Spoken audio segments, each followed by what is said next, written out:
할렐루야. 오늘도 하나님께서 허락하신 이 시간 주의 귀한 말씀으로 큰 은혜 받으시기를 간절히 소망합니다. 오늘 말씀의 제목은 내 삶의 자리, 사명의 자리가 되게 하라입니다. 우리가 살아가는 이 자리가 과연 어떤 자리인가? 과연 하나님께서 함께 하시는 자리인지, 아니면 내 고집으로 무조건 몰고 나가는 자리인가?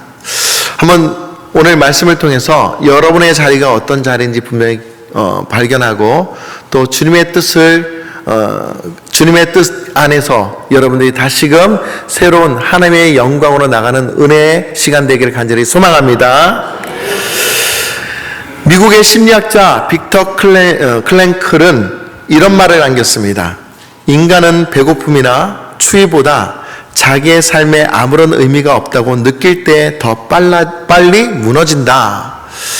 여러분, 이 말을 잘 보십시오. 인간이 지금 배고프고 춥고 어려운 상황을 당할 때 그때 쉽게 무너지는 것이 아니라, 내적으로 자신의 삶에 의미가 없다고 생각할 때, 나는 지금 뭘 하고 있는 걸까? 나는 지금 어디에 위치하고 있는 거야?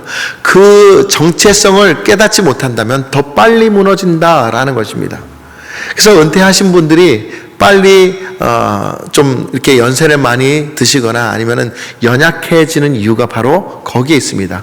의미를 찾지 못하면 또 몸도 마음도 빨리 지친다라는 것을 말하고 있습니다. 여러분, 오늘 우리가 살아가는 데에는 분명한 목적이 있습니다. 이유가 있습니다. 그런데 많은 사람들이 그 목적과 이유를 모른 채 의미 없이 살아가는 사람들이 너무나 많다는 것이죠. 내가 지금 살아가는 이 자리에 하나님의 뜻이 있을까라고 생각해 본 적 혹시 있습니까? 근데 오늘 예수님께서 이 질문에 의외로 다른 방법으로 말씀하고 계십니다. 예수님은 먼저 우리의 일을 바꾸려 하시지 않고 먼저 우리의 눈을 바꾸려 하신다. 즉, 우리가 당하고 있는 그런 어떤 배고픔과 추위, 이런 것들이 문제가 되지 않는다. 정말 문제가 되는 것은 내가 생각하는 그런 어떤 초점, 시선, 그 생각을 바꾸지 않으면 우리는 그 어떠한 일에도 회복됨이 없다라는 것을 분명히 말씀하고 있는 것입니다. 그래서 주님은 우리의 눈이 바뀌기를 간절히 소망하고 있습니다. 그래서 오늘 말씀 마태복음 9장 36절 말씀을 보면, 무리를 보시고 불쌍히 여기시니, 지금 예수님이 무리를 보시고 어떻게 느끼셨다고 말씀하고 있죠? 불쌍히 여기시니, 불쌍히 여기시니. 주님은 이 무리를 보시고 불쌍히 여기셨습니다. 주님께서 두루 다니면서 어떤 일을 행하셨습니까? 다니시면서 많은 사람들 앞에서 복음을 전파하시며 병든 자와 약한 것을 고치셨습니다. 그런데 그들 중에 지금도 아무 의미 없이 살아가고 있는 사람들이 너무나 많더라. 그런 사람들을 지금 어떻게 하나님께로 이끌까라고 그들을 불쌍히 여기고, 또 그 다음에 목자 없는 양과 같이, 즉 그들이 진짜 선생님을 만나지 못하고 지도자를 만나지 못함으로 인해서 무너지고 있는 것을 지금 너무나 안타깝게 여기고 있다라는 것을 지금 말씀하고 있는 것입니다. 사랑하는 성도 여러분, 우리는 세상을 살아가면서 성공과 기회와 많은 것을 얻으려고 하고 있습니다. 근데 과연 그 성공, 많은 기회, 그것이 우리에게 초점이 되지만 우리 영혼에게는 과연 어떤 의미가 있겠습니까? 성공하는 것은 많은 것을 얻는 것 같지만 사실은 얻지 못합니다.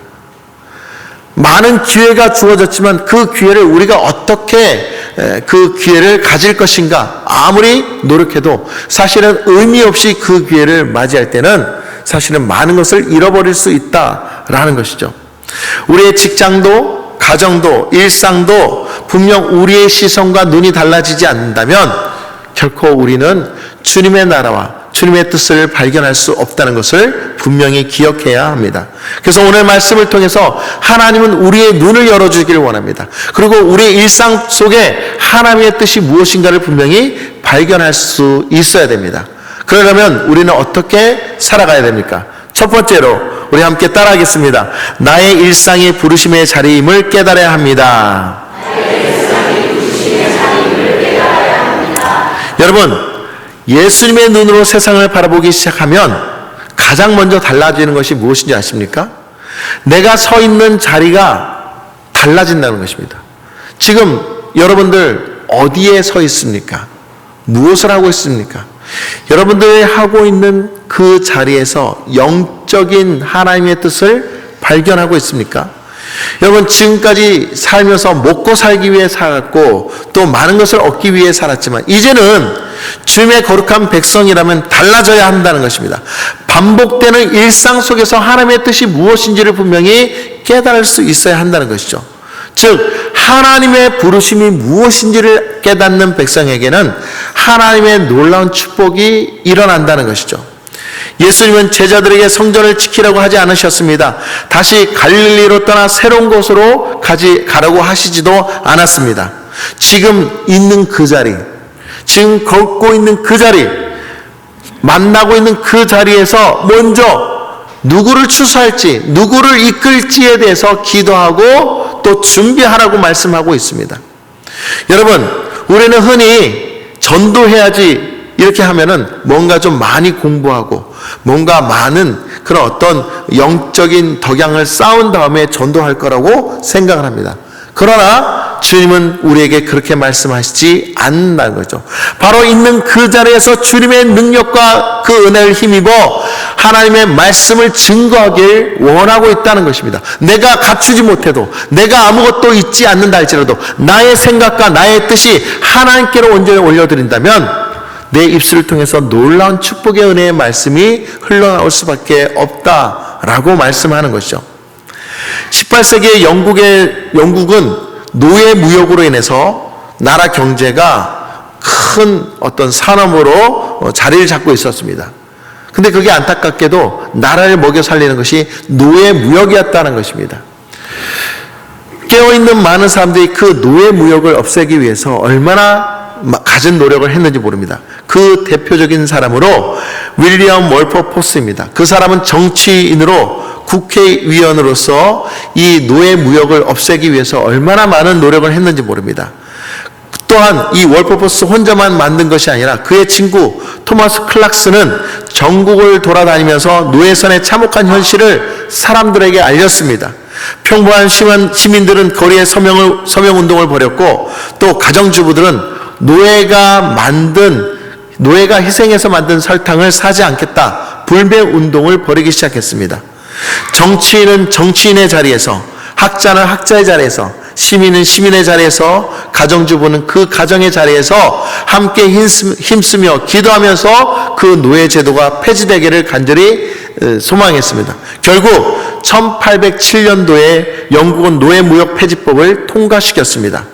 세상을 바꾼 것은요, 어떤 특별한 능력이 있는 사람이 아니라 하나님께서 맡기신 그 자리에서 충성했던 평범한 시민들이었다라는 것이죠. 사랑하는 성도 여러분, 이것은 어느 한 영웅의 이야기가 아니라 자신의 일상을 부르신 그 자리에서 사명을 깨닫고 무엇을 해야 될지 분명한 그 뜻 위에 온전히 서서 열심히 달려가는 그 사람의 이야기라는 것입니다. 그 사람들이 누구입니까? 바로 저와 여러분들입니다. 바로 평범한 사람들의 일대기라는 것이죠. 19세기에 미국의 부흥사 D.L. 무디 목사님은 수많은 사람들을 예수님께로 이끈 위대한 전도자였습니다. 그런데 그 사역은 거대한 집회를 통해서 이루어진 것이 아니라 아주 소소한 사역을 통해서 놀라운 역사를 일으켰다는 것이죠. 무디 목사님은 항상 하나님께 기도하면서 이것을 다짐했습니다. 하루에 한 사람씩 꼭 전도하리라.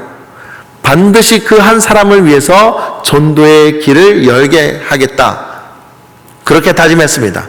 근데 어느 날 너무 힘들고 일정이 많아서 그 고단한 가운데 너무 피곤해서 자리에 그냥 눕게 되었습니다. 그래서 자리에 눕고 잠을 청하려는데 머리에 성령께서 오늘 너 전도했니? 라는 마음을 주시더랍니다.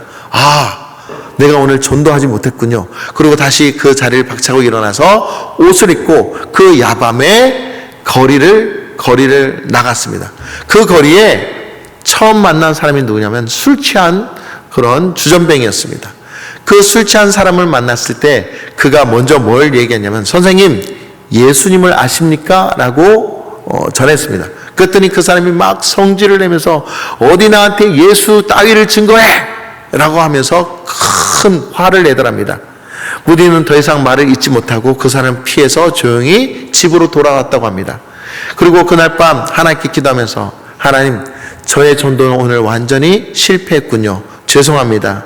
아무 열매도 보이지 않아서 너무나 죄송합니다. 그리고 석 달이 지났는데 어느 날 이 D.L. 무디의 그 집에 문을 두드리는 사람이 있었습니다. 그래서 그 문을 열었더니 석 달 전에 그날 밤에 만났던 그 술주전병이 그 남자였다는 것입니다. 그리고 그 사람이 눈물을 흘리면서 이 D.L. 무디에게 고백하기를, 선생님, 그날 밤은 제가 너무 화가 나서 이상하게도 당신이 했던 그 말 한마디에 화가 나서 함부로 대했음을 용서해 주십시오.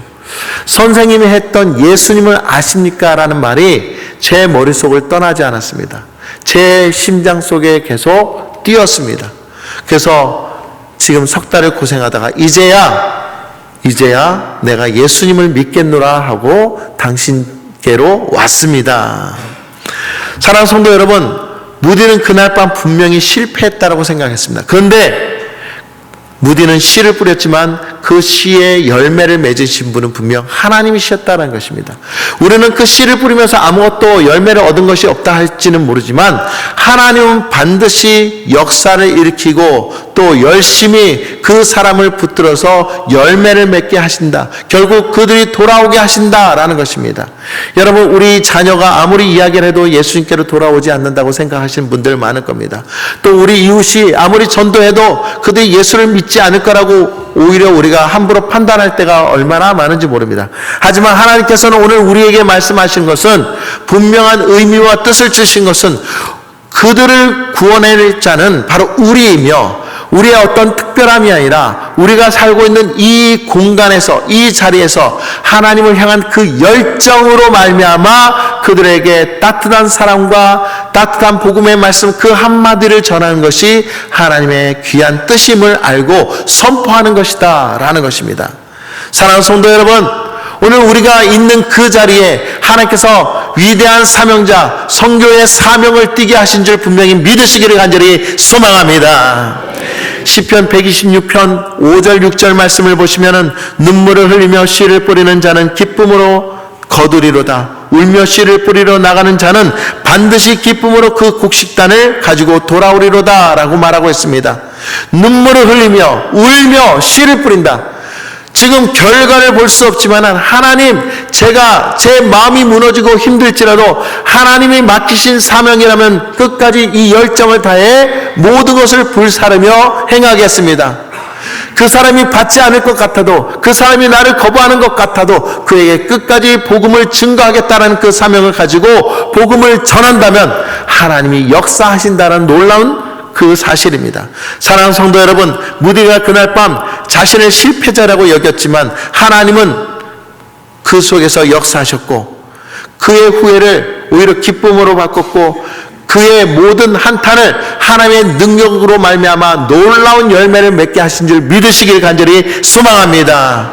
여러분, 실패했다고, 힘들다고, 어렵다라고 말하지만 그 실패 속에 역사하시는 하나님, 그 어려움 속에서 우리를 붙드시는 하나님을 발견하시기를 간절히 소망합니다. 하나님, 우리를 통해서 놀라운 은혜를 이끄시며 우리의 모습을 통해서 반드시 추수의 사명을 다하게 하시며 우리를 통해서 많은 심령들이 주님께로 돌아오게 됨을 분명히 믿으시는 우리 모두가 되기를 간절히 소망합니다.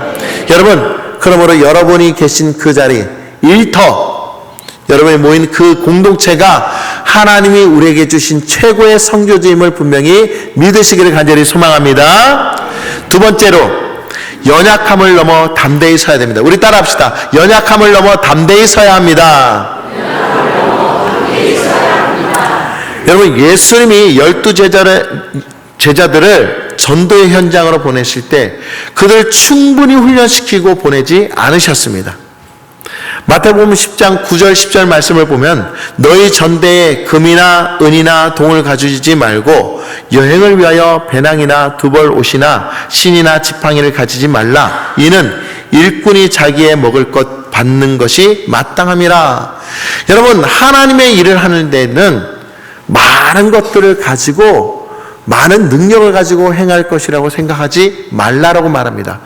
여러분, 생각하기에 우리가 지금 여행을 떠났는데 금이나 은이나 동을 가지고 가면 어때요? 신경 쓰이지 않습니까? 여러분, 외국을 가는데 가방을 앞으로 매는 이유가 뭐예요? 소매치기 당하지 않으려고 애쓰고 좋은 곳을 놓치고 그 가방 지키려고만 지금 애를 쓴다는 거예요. 여러분, 우리가 하나님의 사명을 감당하는 일에는 우리의 그 무거운 어떤 짐을 계속 바라보며 나가는 것이 아니라 그 모든 어려움을 내려놓고 오직 주님만을 믿고 하나님께서 허락하신 그 은혜 가운데 담대함으로 나가야 됨을 분명히 말씀하고 있는 것입니다. 앞서 무디 목사님의 그 상황을 다시 보면은 선생님, 예수님을 아십니까? 라고 증거했을 때에 세련된 전도 전략으로 나간 것이 아닙니다. 그저 잠을 자다가 급하게 옷을 추려입고 또 부시시한 그 모습으로 나가서 만나는 사람, 첫 만남을 가진 사람에게 예수님을 아십니까? 라고 무모하게 증거했다는 것이죠.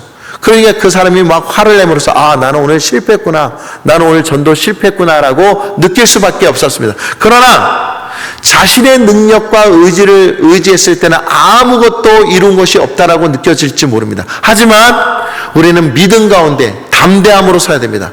우리가 말하는 그 모든 말 가운데 하나님의 능력이 있고 우리가 선포하는 그 모든 기도 가운데 하나님의 은혜가 있다고 생각한다면 오늘 우리는 그 사명으로 말미암아 자신 있게 담대하게 선포할 수 있어야 한다는 것입니다.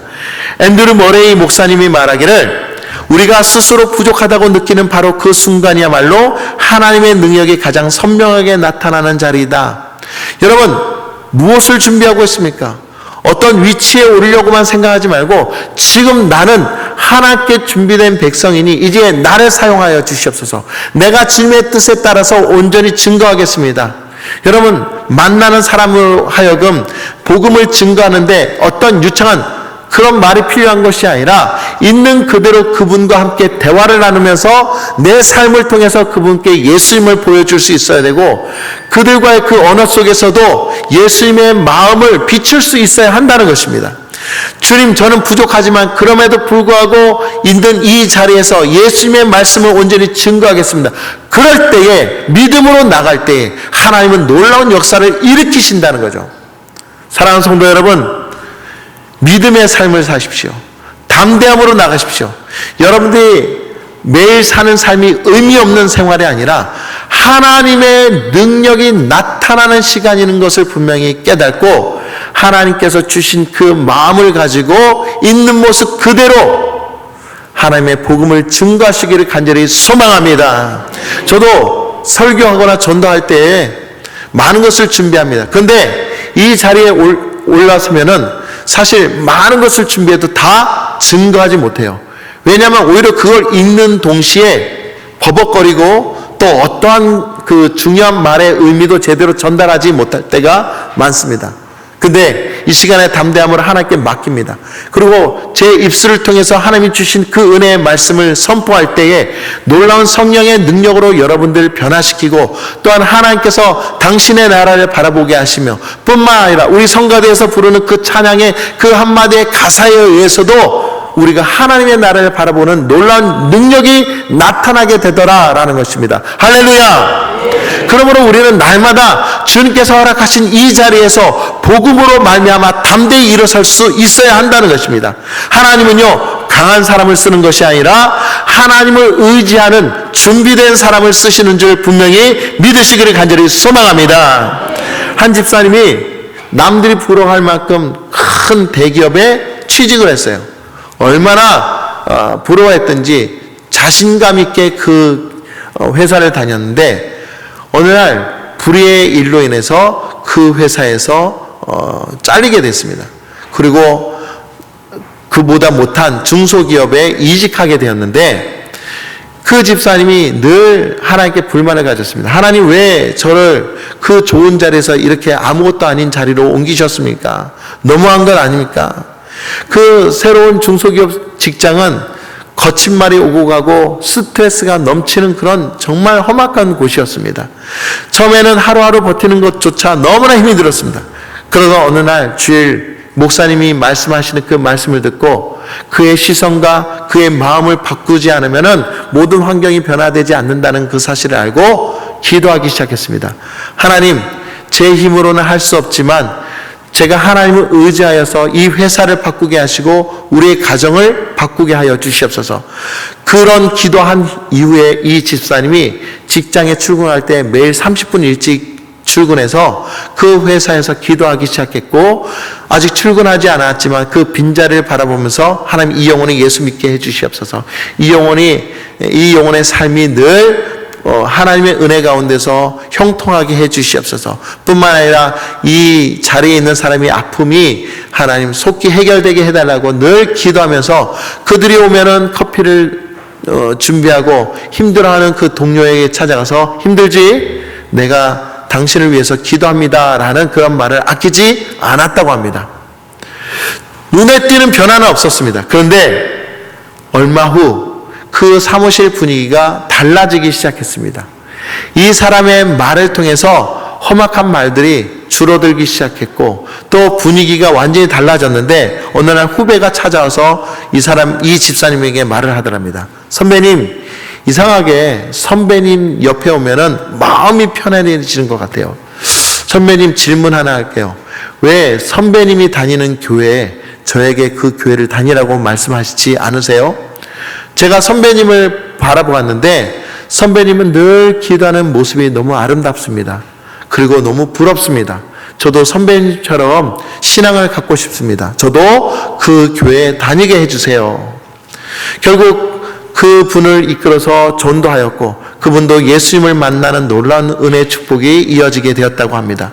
사랑하는 성도 여러분, 우리 일상 속에서 거창한 뭔가를 주면 필요한 것이 아니라 우리가 가지고 있는 그 자리에서, 우리가 함께하는 그 자리에서 서로 위로하고 또한 서로 보듬어주며 토닥거리며 또 그 속에서 예수님의 모습을 나타내게 하는 것이 더 중요하다는 것을 분명히 깨달습니다. 어떤 뭐가 준비되어 있어야만 한다는 그런 신앙은 결코 큰 그 역할을, 그 사명을 감당할 수 없습니다. 지금 즉시 주님 제가 하겠습니다. 주님 보내시면 제가 떠나겠습니다. 주님 명령하시면 그 명령에 순종하겠습니다 라고 나아가는 그 백성에게 하나님의 능력이 입혀지고 놀라운 역사가 일어나게 된다는 것입니다. 사도 바울은 이렇게 고백합니다. 내가 약할 그때에 강함이라. 내가 약할 그때가 언제냐? 내가 가장 연약하다고 하는 그때가 오히려 하나님의 은혜로 강해질 수 있다는 것입니다. 왜요? 하나님 말씀에 순종하기 때문에 그렇다는 것입니다. 여러분, 우리의 삶이 힘들고 어렵다고 생각하기보다는 우리의 관점을, 우리의 시선을 완전히 달리 생각해야 됩니다. 우리의 관점을 다르게 생각해야 됩니다. 이 어려운 자리에서 내가 변해야, 이 힘든 자리에서 내가 내 생각을 변화시켜야 살 수 있고 이곳이 변화될 수 있다. 우리 교회를 생각해 보십시오. 우리 교회는 안 돼, 힘들어, 이렇게 해서 되겠어 라고 얘기하기보다는 아니야, 나로부터 시작될 거야. 내가 기도함으로 말미암아 우리 교회는 부흥할 거야. 내가 전도함으로 말미암아 이곳이 가득 찰 것이며 내가 기도함으로 말미암아 이곳이 영적인 귀한 은혜의 교회가 될 줄 믿는다라는 그 믿음이 우리 안에서 일어나야 된다는 사실입니다. 할렐루야! 여러분, 오늘부터 여러분의 관점을 바꾸시기 바랍니다. 여러분의 생각을 바꾸시기 바랍니다. 이래서 안 되고 저래서 안 된다라고 말하기보다는 하나님, 이 부족한 상황에서 나를 통해서 변화시키십시오. 나를 통해서, 내 기도를 통해서 하늘의 역사가 이곳에 일어나게 하여 주시옵소서. 우리 교회 좋은 교회, 우리 교회를 통해서 부흥의 역사, 우리 교회를 통해서 많은 영혼들이 고쳐지는, 많은 영혼들이 구원받는 역사가 일어나게 하여 주시옵소서. 이렇게 기도하며 달려나가는 우리 모두가 되기를 예수님의 이름으로 간절히 축원합니다. 세 번째로 따라하겠습니다. 결단의 골짜기에 있는 사람들에게 나아가야 합니다.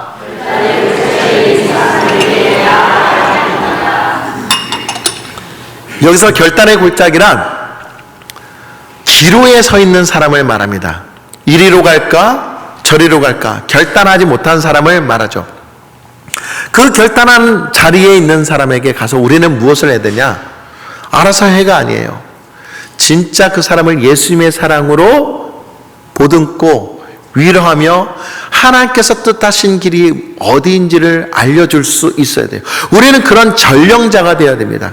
믿지 않는 사람들이 주님께로 돌아올 수 있는 그 길, 생명의 길은 지금 결단의 그 골짜기, 죽음의 골짜기 앞에 서 있는 사람들을 되돌려서 생명의 길로 이끌게 하는 사명을 누가 갖고 있느냐? 우리가 가져야 된다는 거예요.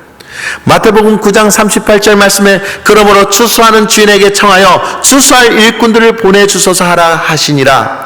여러분, 예수님은 제자들에게 먼저 추수할 일꾼을 보내달라고 기도하라고 명령하셨습니다. 네, 놀라운 사실은 뭐냐면은 지금 마태복음 9장에 이 명령을 하셨죠. 마태복음 10장에는 그렇게 기도하라고 한 그 제자들이 변화되어서 실제로 추수할 일꾼으로 복음을 증거하는 자로 나아가게 됐다라는 것입니다. 그러니까 주님께서 우리에게 이 말씀을 하시는 일은 무엇이냐면 내가 먼저 추수할 일꾼이 되고 내가 먼저 예수님을 나타내는 사람이 되고 내가 먼저 하나님께 순종하는 사람이 되어야 된다라는 것을 지금 말씀하고 있는 것입니다. 주님, 필요하다면 나를 보내시옵소서, 나를 사용하여 주시옵소서라는 그 마음을 가질 수 있어야 됩니다. 사실 우리 형편으로 내가 쓰임받을 수 있는 형편이 안 됩니다. 능력도 없습니다. 몸도 아프고 또한 돈도 없고 많은 형편상 어렵습니다. 그런데 하나님이 하시면 그 모든 것을 행할 수 있다라는 것을 분명히 깨달을 수 있어야 됩니다. 여러분, 제가 어제도 우리 선교위원회에 모여서 함께 예배를 드렸는데 예전에 제가 성지순례를 가고 싶어서 얼마나 하나님께 기도했는지 몰라요. 근데 그때는 개척교회다 보니까는 그 300이 넘는 근 400이 되는 그 돈을 마련하기 너무나 어려웠습니다. 근데 하나님께 간절히 기도했습니다. 하나님, 제발 저를 성지순례에 갈 수 있도록 도와주십시오. 저 꼭 성지순례에 가서 예수님의 행적을 보고 예수님이 행하신 그 놀라운 그 은혜를 보고 싶습니다 라고 간절히 기도했습니다. 근데 날짜는 다가오는데 어떤 길이 없습니다. 그래도 끝까지 믿음으로 하나님 주실 줄 믿습니다, 주실 줄 믿습니다 라고 믿음으로 선포했습니다. 그때 저희 처형이 암이 걸리게 됐는데 그 암으로 같이 기도하던 때였어요. 근데 갑자기 처형이 저를 부르더니 매제가 지금 간절히 소망하는 것이 뭐예요? 저는 성지순례 가고 싶은데요 라고 얘기했더니 매제, 저의 핏값을 매제에게 드릴게요 하면서 보험금, 그 보상받은 보험금을 저에게 그대로 주는 거예요. 그것으로 제가 성지순례를 정말 감사함으로 다녀올 수 있게 되었습니다. 그 성지순례를 다녀옴으로 정말 큰 은혜 받았을 뿐만 아니라 저희 처형이 그때 저에게 헌신한 그 헌신으로 말미암아 지금 건강하게 되었고 오히려 지금은 신학을 함으로 내년에 목사 안수를 받게 되었다는 것입니다. 하나님께서 그 헌신을 통해서 일하게 하셨고 그 헌신으로 기도했더니 하나님이 놀라운 축복이 우리로 하여금 더 큰 것을 보게 하시고 그 자리로 이동시키더라라는 것입니다. 사랑하는 성도 여러분, 우리는 우리 상태가 정말 어떤 것을 할 수 없다라고 생각하는 그 막막함에 있다라고 생각하십니까? 아닙니다. 하나님의 가능성, 하나님이 우리를 부르신 그 부르심 위에 믿음으로 전진하는 믿음이 필요합니다.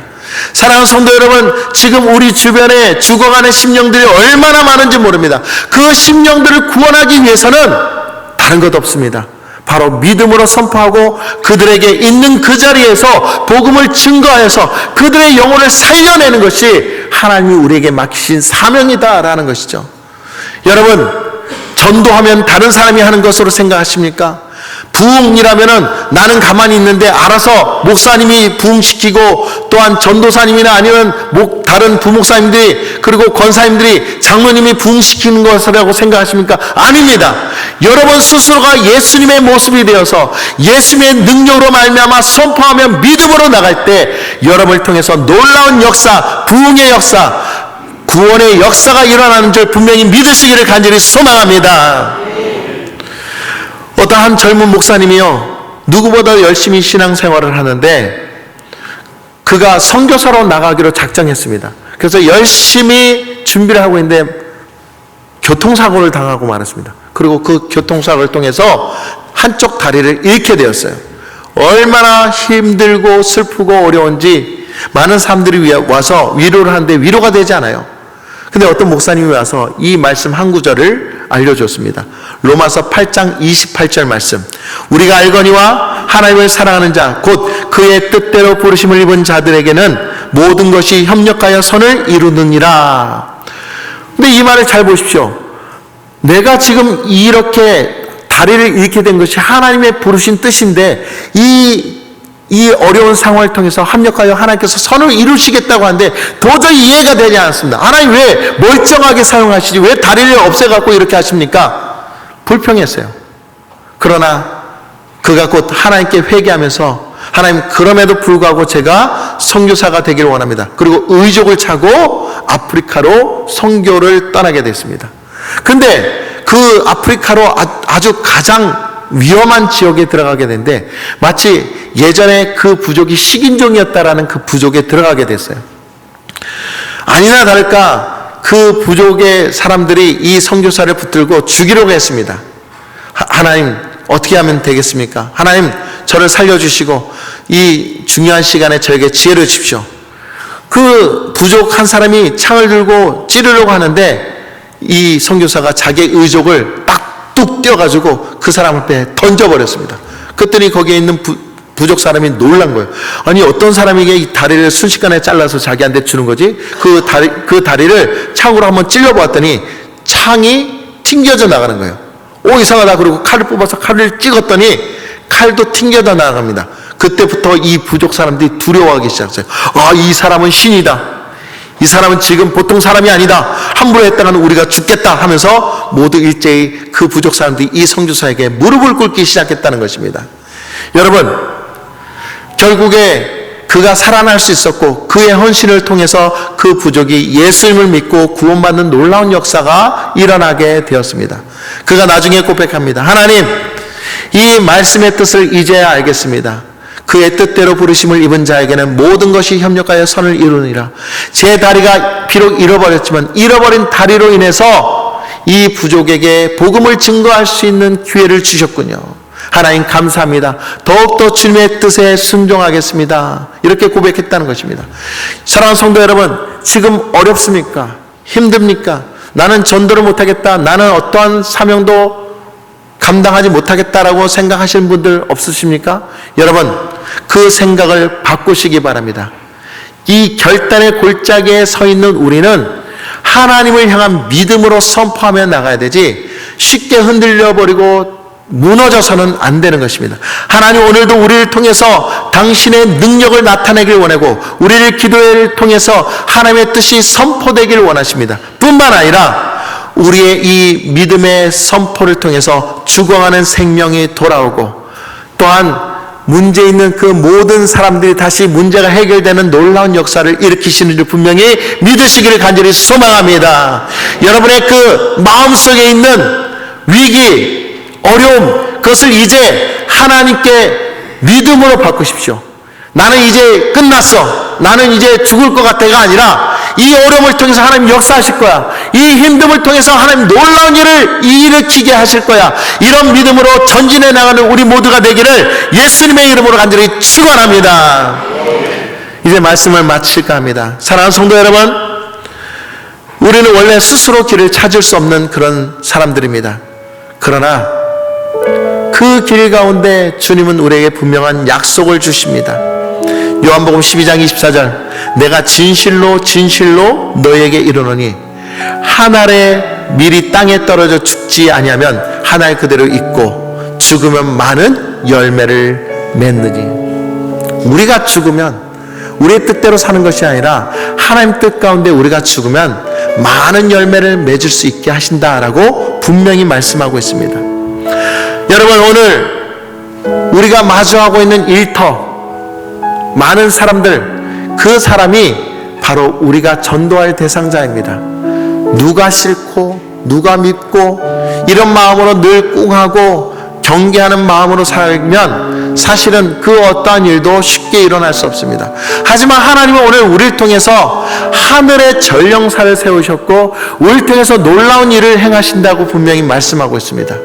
그러려면 우리의 마음, 우리의 머리의 생각, 이 모든 마인드 자체가 변화되어야 됩니다.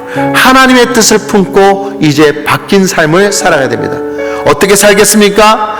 작은 그 말씀에도 순종하면서 오늘도 주의 뜻을 증거하는 믿음의 사람 되게 하여 주시옵소서.